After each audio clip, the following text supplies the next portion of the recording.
నమస్తే అండి. అయోధ్య నుంచి మనకి అక్షింతలనేవి వచ్చాయి కదా! వాటిని ఎలా వృద్ధి చేసుకోవాలి అని అడుగుతున్నారు. అది ఇంతకుముందు వీడియోలో షేర్ చేశాను. అలాగే చాలామంది అక్క మాకింకా అక్షింతలనేది అందలేదు. మేమేం చేయాలి అని అడుగుతున్నారు. అందుకు మీరేం చేస్తారంటే కొంచెం బియ్యాన్ననేది తీసుకోండి. విరగలేని బియ్యాన్ని శుభ్రంగా ఉన్న బియ్యం తీసుకొని అందులోకి కొంచెం పసుపు వేసుకోండి. అలాగే కొంచెం ఆవు నెయ్యి అనేది వేసుకోండి.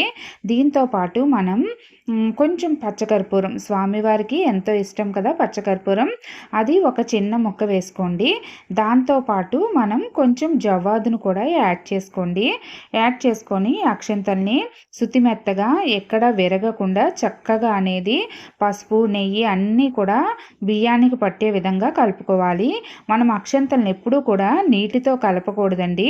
నీటితో కలిపితే ఏమవుతుందంటే విరిగిపోతాయి అన్నమాట నాని బియ్యం.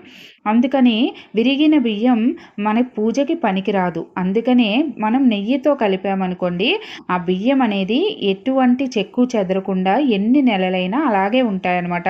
అందుకని నెయ్యితో ఈ విధంగా సిద్ధం చేసుకొని ఈ అక్షంతల్ని మీరు పూజలో పెట్టుకొని ఆ స్వామివారిని తలుచుకుంటూ అష్టోత్తరం, నేను లాంగ్ వీడియోలో చెప్పాను ఉమా స్వీట్ హోమ్లో, అందులో చాలా మంత్రాలు చెప్పాను. ఏదో ఒక మంత్రంతో పూజ చేసుకోండి.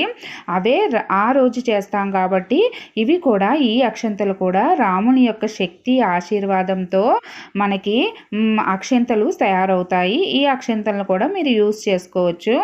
అలాగే మనకి కొన్ని అక్షింతలు మాత్రమే ఇచ్చారు కదండి, వాటిని మనం ఎప్పుడూ కూడా యూజ్ చేసుకోవాలంటే ఈ అక్షంతల్ని మనం సిద్ధం చేసుకున్న అక్షంతల్లో కలుపుకొని వీటిని మనం భద్రపరచుకోవచ్చు. ఇంకా మీకు అక్షింతలు ఒకవేళ అందకపోతే దగ్గరలో ఉన్న రామాలయంకి వెళ్ళి అడగండి. లేదు అంటే మీరు తెలిసిన వాళ్ళు కూడా అడిగితే ఒక 4 గింజలు ఇచ్చినా చాలండి అక్షింతలు. అవి మీ విధంగా ఇంట్లో తయారు చేసుకున్న అక్షంతలో కలుపుకుంటే అవి శక్తివంతం అవుతాయి.